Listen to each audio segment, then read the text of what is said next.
To be very honest, I want to really express my sincerest and deepest gratitude to all of you for taking so much keen interest and participation in developing this online community of wisdom and inspiration. This page exists because of all of you. It exists because of your active participation and support. And so I want to thank you all very much for your participation in this endeavor.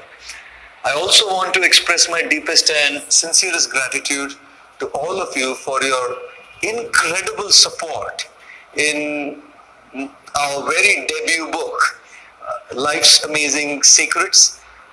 On the very day of its launch last week, on the 8th of October, Life's Amazing Secrets have broken all records practically in terms of its pre-orders, and on the very first day of its launch, it has sold over 100,000 copies. And I must say, it's all simply because of your support, best wishes and prayers that this could be possible. Sanjeevani, I'm very glad to see you here. Pooja, thank you very much for reading the book. Kumar, Jai Jagannath, Seetam Kumarji, thank you for joining us. Mohan, very happy to have you. Chaka Robinson, all the way from Trinidad, welcome for our Facebook Live session. Manisha, good evening. Hina, very happy to have you. Sandra, I'm so glad that you've joined, and thank you very much for your kind compliments. Kishore, Mani, Vaishali, Tejpal, Deepak, I am so very happy that all of you have joined us this evening. Thank you very much, Esor, all the way from Denmark, for joining us. And Safal, thank you very much for being with us as well. When I talk about the numbers of copies sold of Life's Amazing Secrets, like over 100,000 copies sold on the very first day of its launch, most people have this doubt in their mind. Several commented on our social media platform. Several have even asked me in person that why would a monk like you be after numbers? Our Facebook page now has about 3.5 million followers. Our YouTube channel has crossed 1 million subscribers, and YouTube has recognized this effort by giving us the YouTube play button. Instagram is expanding and has about closing to 400,000 followers on Instagram. And the book has sold over 100,000 copies already on the first day of its launch. The question that comes in the minds of many is, a monk like me, who's meant to spread wisdom, who's meant to give inspiration, which is what he kept doing, why is he talking about numbers? Why is he advertising numbers? Why is he pushing numbers? Why would a monk be interested in numbers? Ladies and gentlemen, yes, as a monk, I am extremely interested in numbers. As a person who wants to try and spread wisdom and inspiration, I'm extremely interested in numbers. And I'm non-apologetic about it. I'm not going to be apologetic when I say I'm interested in numbers. But I'm not interested in numbers for myself. Because the larger the number of heads we hit, the larger number of hearts we touch, larger the number of lives that transform and change. We don't want numbers for ourselves. What difference would it make if we have less or more followers on Facebook, less or more number of copies of the book sold, less or more number of followers on Instagram, less or more number of YouTube subscribers? What difference would it make to me as an individual? I left numbers way behind in the corporate world when I was working for Hewlett Packard to come and try and make a difference. But you know what? When we talk about numbers and expanding the numbers, it only means that we truly want to reach out to more and more number of people in a way that their hearts are touched and lives transformed and changed. Which is why numbers. Why 3.5 million? Why not 20 million followers on Facebook? It's not about 20 million followers. It's about 20 million people feeling inspired with the motivation and the desire to change. Why only 100,000 copies of Life's Amazing Secrets? Why not 10 million copies of Life's Amazing Secrets? Because if 10 million people read that book, not to say that I have written anything, but the wisdom that my teachers have taught, all of you have taught, life has taught, the epics of this country has taught, the more the number of people read this book, the more lives will change. And what about the financial side? People have had these questions. Where will the finances go? All the financial returns which come from publications of book, royalties come, honorariums come from events, go to serve, go for a social cause. The very thrust of life's amazing secrets is to serve, to share, to contribute, to add value, to give back. And not only you should be doing it, I should be doing it, and I'm trying my level best to do it. So yes, numbers are only as important as it create an impact. Numbers are only as important as inspiration spreads. Numbers are only as important as hearts are touched, and the returns go to help, go to serve. I was so reserved when even the cover page of the book, when the publishers said that you should have the picture of your picture on the book, front page. I was thinking, how do you put your own picture? It's kind of self-promotion, isn't it? But then the publisher said, many people don't know your name. So they need to connect the face to the name, and which is why the picture, my photograph, was put on the front cover of the book. Ladies and gentlemen, truly, it's all of us together. We want the numbers to grow. Not because you want numbers, not because all of you, is how to handle correction, criticism, and corrective feedback. I get it all the time. And we all make our mistakes. We are all human beings. We are all on the path. We are all on the journey. We are all at different stages of our journey, but we all make mistakes. And for those mistakes, we can get corrected, we can get criticized, and it's painful.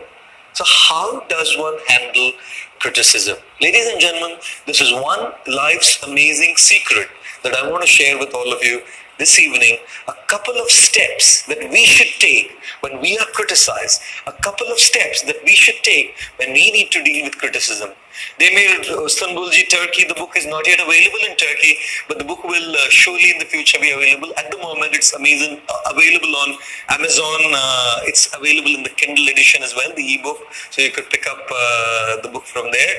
Vrishali, Baisakhi, thank you for joining. Santosh, thank you for bringing the book. Sujata, thank you for saying the yoga pose was very funny. We wanted it to be funny, but we took it out when we saw what everybody was saying. Not because we were concerned about what everybody was saying, but you know how it could be misunderstood and perceived wrongly. Antara, thank you for your compliment about the book. Sampriti, thank you. Poonam, thank you so much for joining us. Franciscus, thank you so much for joining us again. Ashwini, very, very grateful that you've joined. Ria, very happy that you're here. Raju, Swati, Prerna, so happy, Sai, so happy that you're all with us together on this online community to spread the inspiration, expand the numbers, grow the numbers, make it viral so that lives can change. Meanwhile, how do we handle criticism? And stay tuned till we discuss all the several steps to handle criticism. This has not happened the first time, by the way. It's happened so many times. You know, Life's Amazing Secrets Challenges was just one aspect of criticism. And I've been criticized, and I'm sure you've been, and I'm sure nobody in the world has been spared of criticism. Lord Krishna, when he was on the battlefield of Kurukshetra, was criticized. Jesus Christ was criticized. Everybody in the world, several other leaders who tried to bring revolution in this country and across the globe, you know, so much criticism, you know. I'm sure it's there in your life as well. People correct you, people criticize you. How do you handle it? Here are my 6 steps to handle criticism. Number 1, keep your mind open to criticism. I don't know how many of you ever done like skydiving. If you jump down from the plane, the parachute at your back, God, it's like too much. The plane's right there, the door's open, and the guy's kind of ready to push you. He's not pushing you, but he says, at the count of 1, 2, and before he says 3, he pushes you down, because you know, if he says 3, you're going to defend yourself. At the count of 1, 2, and at 2, he pushes you down. And guess what? Imagine if the parachute doesn't open. Man, you're having a free fall. If the parachute doesn't open, a straight free fall and death is certain. So when you jump out of a plane, one has to make sure that the parachute opens. Similarly, when we talk about life, our mind should be open. Minds and parachutes are exactly the same in one aspect. Both work only when they are open. If the parachute's not open, free fall on the ground. If minds are not open, free fall in life.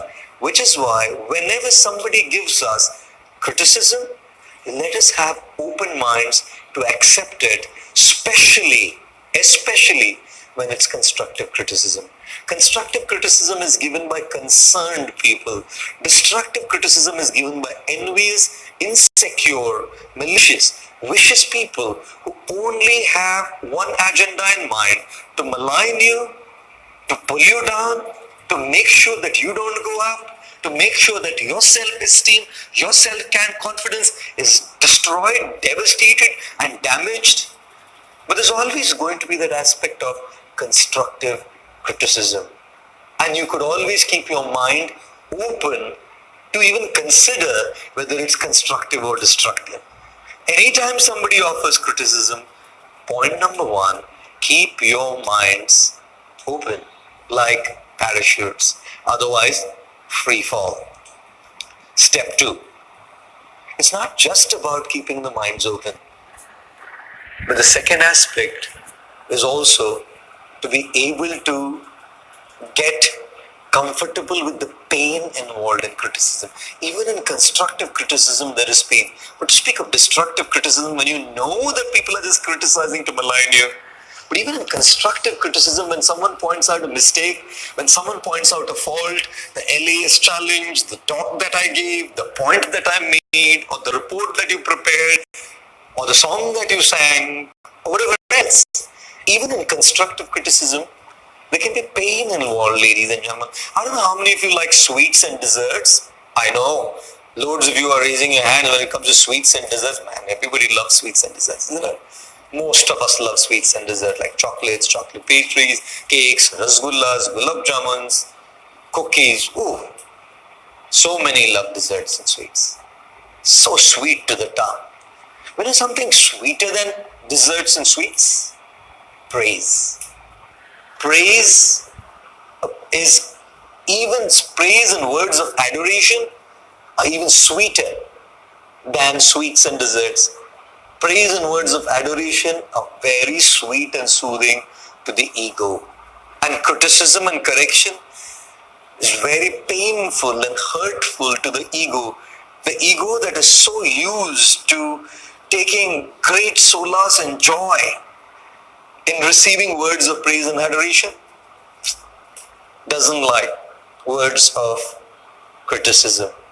Ladies and gentlemen, we have to be able to embrace that pain of criticism. You know why? Because pain is not always bad. I don't know how many of you ever had like pain in your stomach, and that pain in your stomach is a symptom of an inner problem. It could be a stomach infection, it could be food poisoning, it could be liver cirrhosis. It's just a symptom of an inner disease or an inner issue. Imagine if you wouldn't have that pain, you would not know what's going on inside of you. That pain can be good. That pain is helpful. When it's a symptom of something deep within. We always look at pain in a negative way, but can we also start perceiving pain in a positive way? That pain could probably be telling us something about something deeper within us. So let us also start looking at pain in a positive way. If you go to a gym, if you do some kind of exercises, if there's a yoga trainer or a gym trainer who trains you in physical fitness, you would know that they would want you to push yourself beyond the limit, a certain limit. Like if you go to a gym, the gym trainer is going to give a guy dumbbells to lift to build his biceps or his triceps up. And every couple of weeks, he's going to change the weight, the number of reps, the number of sets.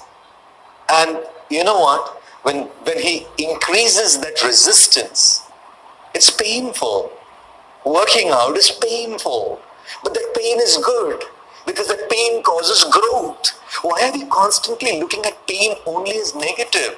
Ladies and gentlemen, pain can be positive, can be perceived and looked at from the positive perspective.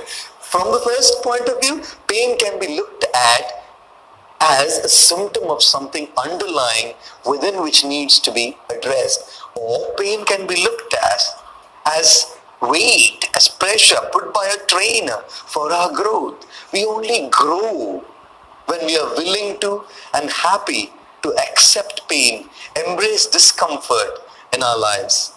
Ladies and gentlemen, I'll tell you something. Even when it comes to criticism, it's important that we embrace the pain. It's painful, but let's accept it. And when we accept that pain, there is a possibility that we may be able to grow out of that criticism. The third aspect that I want to talk about is we need to see if there is an element of truth in that criticism. Somebody asked a question, I was reading in the comments, somebody just asked a question, how do we know whether the criticism is constructive or not? When the criticism has an element of truth in it, it is constructive. We may not be able to understand the intention of the person, whether the person is giving us that criticism to malign us or settle some old account or actually truly to benefit us. But if we see that there is an element of truth in that criticism, I think whatever the intention of the other person is, it's important that we take it as constructive criticism. So please, whenever you're criticized or corrected the next time, check it out. If there is an element of criticism, an element of truth involved in that criticism. Step number 4, if there is an element of truth, step 4, rectify it. Correct yourself.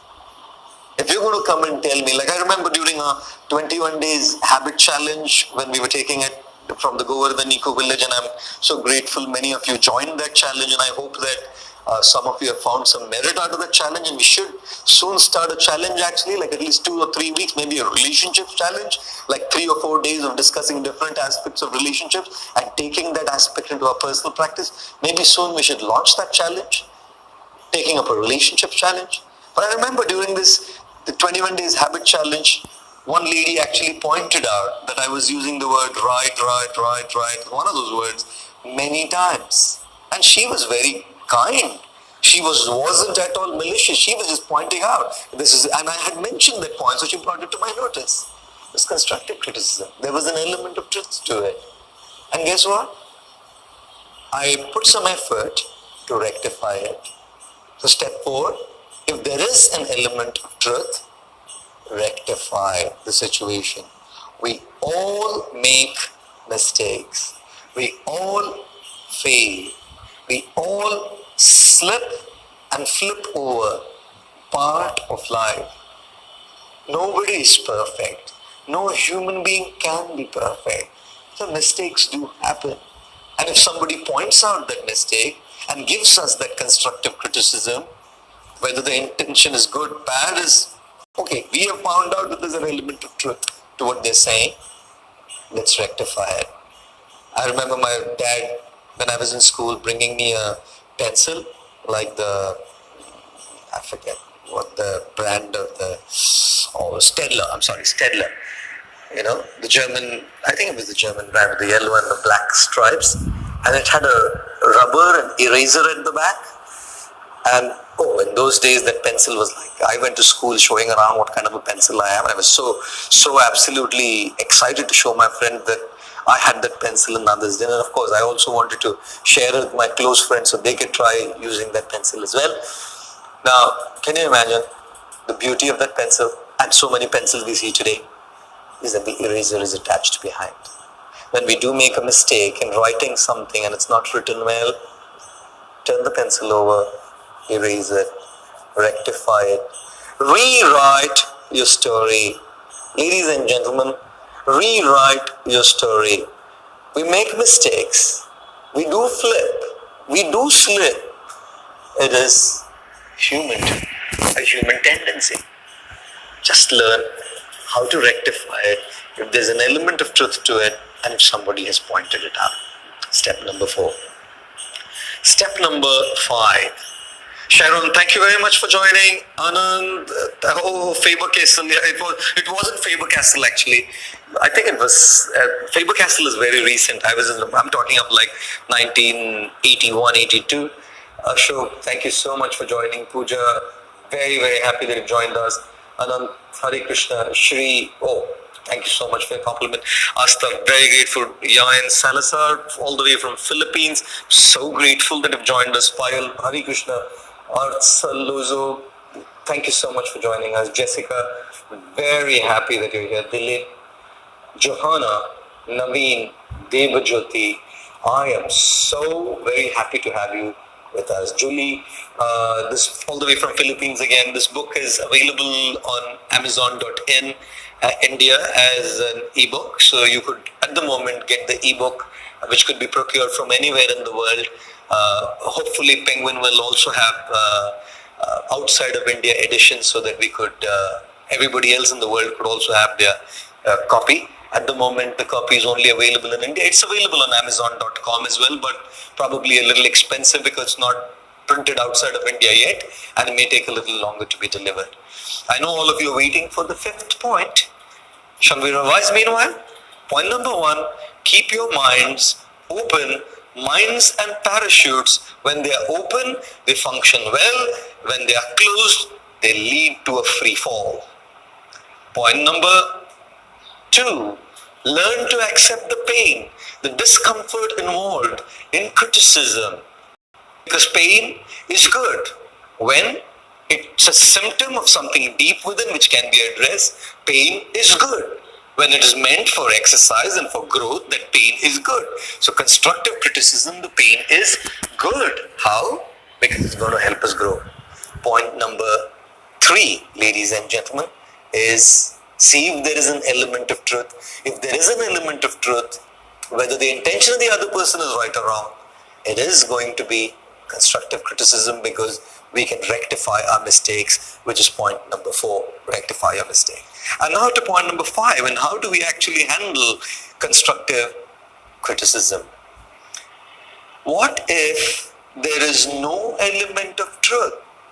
If there be an element of truth, we'll rectify, we'll accept, we will change. What if people are just making baseless allegations? What if people don't have any clue about anything? What if people just make an allegation that this monk is all just after making money and has cars and he wants to have fancy homes? Come and look at my room. 3 meters by 2 meters, no air conditioning in there. In a city like Mumbai, and I'm happy with it. Sharing a public toilet and a bathroom with 9 others on the same floor. No car. Get a pickup from the host. If not, book an Uber or an Ola or go in the regular black and yellow taxi in Mumbai. People don't know the truth. People don't come and verify. People don't come and check. People don't have no clue about anything. People have no clue about how the royalties are going to be spent from the book. People have no clue about how the honorarium from all the events are spent. Where do they go? Whether they go for a social cause? They have no clue. They don't want to verify. They don't want to check it out. They don't want to refer, ask, question. But they want to straight away come to conclusions. And I'm sure this has happened with all of you, as much as it happens with me, as much as it happens with everybody in the world, as much as it happens with so many, has happened with so many in the history of the world. Nothing new, right? So when there's no element of truth involved, you know that you're not doing it. You know that you're not pocketing the money. You know, people who are close to you know, people who want to verify can come and check and they will know. Then what? Then what? When somebody makes a pointless, baseless allegation against you by pointing his index finger right into your nose, then what? That's my point number 5. Ladies and gentlemen, if there be no element of truth involved, point number 5 is this. Number 1, if the allegation is very serious, if the allegation is going to harm you in a very serious way, if the criticism, the allegation is going to pull you down, take action. If required, legal action. If somebody is just kind of malign you and for unproven things, file a suit. Legal action. But that's not the case always. Sometimes it could get there, but very often it may not even be that serious. May just be a few things here and there that people say. Second thing, this is what I practice. I just feel sympathy for those people. And of course, when I say I feel sympathy, I don't mean that you should get abused by people. People do anything to you and you keep quiet. No, I'm not saying that. We should do what is necessary to correct ourselves. Like with the video yesterday. It was simply meant to help cancer patients. And this is not even justification. This is simply clarification. And this is why I chose this topic. To how do we handle criticism? We immediately pulled the video down and stopped the challenge. We dealt with it. And most people were criticizing not because of malice. They were only criticizing out of concern. And I'm grateful for that constructive criticism. I'll tell you something. When people do criticize us with no element of truth, and if it's not all that serious and is a one-off event, which if it's one-off, it's not even abuse. If it's constantly happening, it could be abuse. Deal with it. And all I do is I just feel sympathy for the other person. Sympathy, that when people criticize and malign you, it's simply showing you an unhealed part of their conscience. It's showing you an unhealed part of their inside. I'll tell you what, sympathize. If possible, help them to come out of it. If not possible, deal with it by moving away. Deal with it, so make sure that they don't continue it and abuse you. You may not need legal action in such a small situation, but deal with it. Sympathize with them. Sometimes I also look at it from this perspective. When you've done whatever you need to do in order to deal with this kind of criticism and nothing is going to change, then I also look at, because I believe in the theory of karma, I also look at some karmas getting washed away. When the guy is not changed, you can't change people, They're going to post something, they're going to say something behind your back. As good as you may be, people are going to say something. We made that video on vegetables and sold here, fresh vegetables sold here. You can look it up. People are going to say something, right? And when it's beyond your control, you've tried your best to deal with it. You tried to sympathize. If it was serious, take legal action and nothing happens.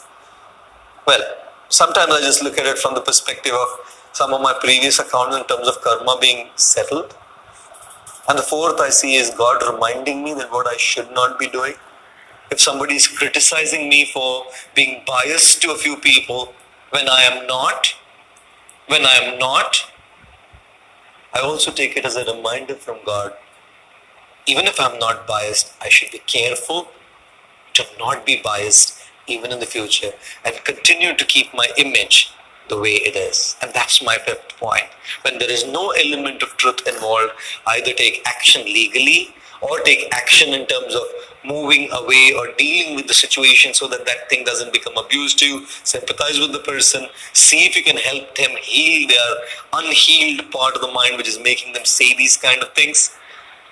Thirdly, if you believe, see that there's some karma that's getting cleared off. And I only say when can we say this? When you've tried everything and you can't change the situation at all. And number 4 is I take it as a reminder or probably a warning from God that this is what you should not be doing. Although you're not doing it now, somebody's saying it to you, it just is a reminder you should not be doing. So Shanti, yes, the book is going to be released in Hindi in November. The book is going to be coming up in November in Hindi. It's already being translated. It's going to come up in German for all those who are watching from Germany, or the book is going to be coming up in German very soon. Book is going to be coming up in Kannada and Marathi as well, and we will look at more languages in the future.